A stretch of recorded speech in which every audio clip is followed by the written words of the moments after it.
بسم الله الرحمن الرحيم والله سم እጅግ በጣም ሩህሩህ በጣም አዛኝ በሆነው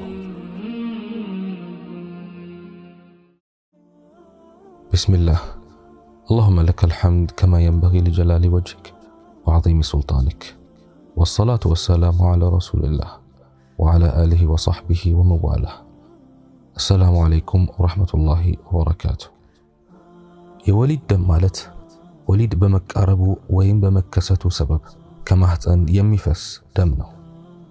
አብዛኞቹ ሴቶች ከወሊድ ደም እስከሚጠሩ ድረስ 40 ቀን ይጠብቃሉ። ኡሙ ሰለማ ረዲየላሁ ዐንሃ እንዲህ ትላለች፣ كانت النفساء تجلس على عهد النبي صلى الله عليه وسلم مدة 40 يوما በነቢዩ عليه الصلاة والسلام ዘመን የወሊድ ደም ላይ ያሉ ሴቶች የ40 ቀናት ጊዜ ይቀመጡ ነበር። አቡ ዳውድ ዘግበውታል።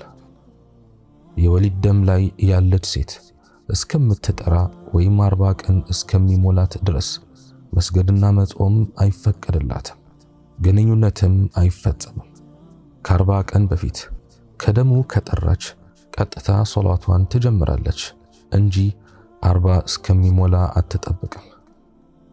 ከ40 ቀን ካለፈ እንደ ወሊድ ደም ስለማይቆጠር ቀጥታ ሶላቷን መጀመር አለባት። الإمام الترمذي رحمه الله እንዲህ ይላሉ፣ أجمع أهل العلم من أصحاب النبي عليه الصلاة والسلام والتابعين ومن بعدهم على أن النفساء تدع الصلاة 40 يوما إلا أن ترى الطهر قبل ذلك فإنها تغتسل وتصلي فإذا رأت الدم بعد 40 فإن أكثر أهل العلم قالوا لا تدع الصلاة بعد 40 وهو قول أكثر الفقهاء وبه يقول سفيان الثوري وابن المبارك والشافعي وأحمد وإسحاق የወሊድ ደም ላይ ያለች ሴት ቀድማ እስካልጠራች ድረስ ለ40 ቀናት ሶላት እንደምትተው የነብዩ አለይሂ ሰላቱ ወሰላም ሱሐቦች የታቢዒዎችና ከነሱም በኋላ የመጡ ምሁራን ተስማምተዋል። ከ40 በኋላ ደም ካየች አብዛኞቹ ምሁራን ከ40 በኋላ ሶላት አትተውም ብለዋል። ይሄ የአብዛኞቹ ምሁራን አቋም ነው። ይህ የተውሪ፣ የኢብኑል ሙባረክ፣ የሻፊዒ፣ የአሕመድ እና የኢስሐቅ አቋም ነው።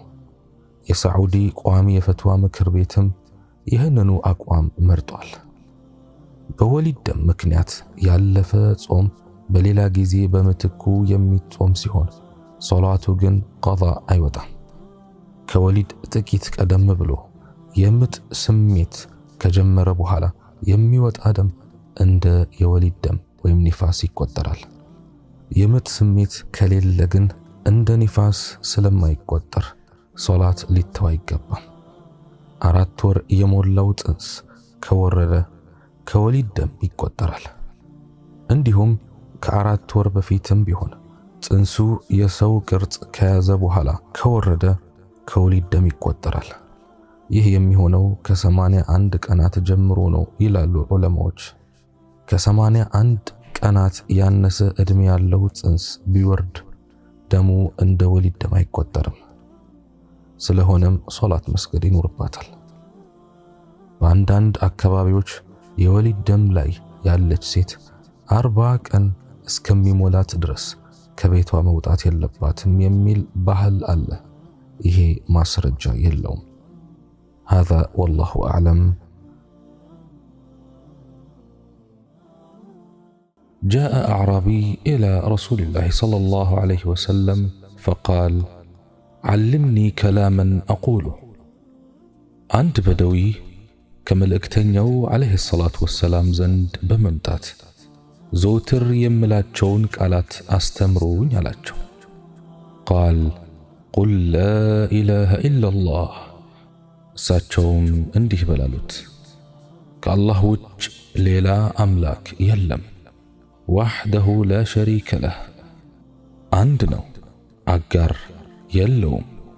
الله أكبر كبيرا والحمد لله كثيرا الله ከሁሉም የላቀ ነው። الله ምስጋና በብዙ ይገባዋል። سبحان الله رب العالمين የዓለማት ጌታ ሆይ ጥራት ይገባህ። ላ ሐውለ ወላ ቁወተ ኢላ ቢላሂል ዐዚዚል ሐኪም። ብልሃትም ኃይልም የለም ኃያልና ጥበበኛ በሆነው አላህ ቢሆን እንጂ። ቃል ፈሃኡላኢ ሊረቢ ፈማ ሊ። እነዚህ ለአምላኬ ናቸው ለኔስ ሲል ጠየቀ። ቃል ቁል አላሁመ እግፊር ሊ ወርሐምኒ ወህዲኒ ወርዙቅኒ። እሳቸውም እንዲህ በላሉት፣ አላህ ሆይ ምህረትህን ለግሰኝ፣ እዘንልኝ፣ ቀጥተኛውን መንገድ ምራኝ፣ ሲሳይንም ለግሰኝ።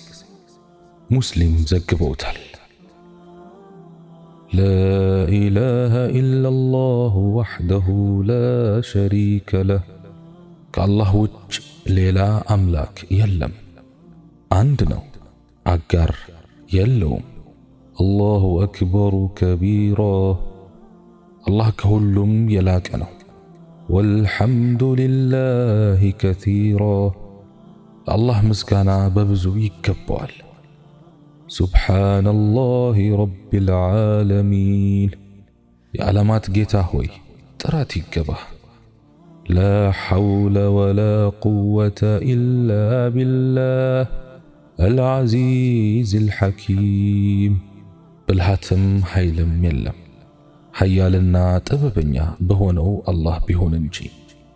اللهم اغفر لي وارحمني الله ሆይ ምህረትህን ለግሰኝ፣ እዘንልኝ፣ ወህዲኒ ወርዙቅኒ ቀጥተኛውን መንገድ ምራኝ፣ ሲሳይንም ለግሰኝ።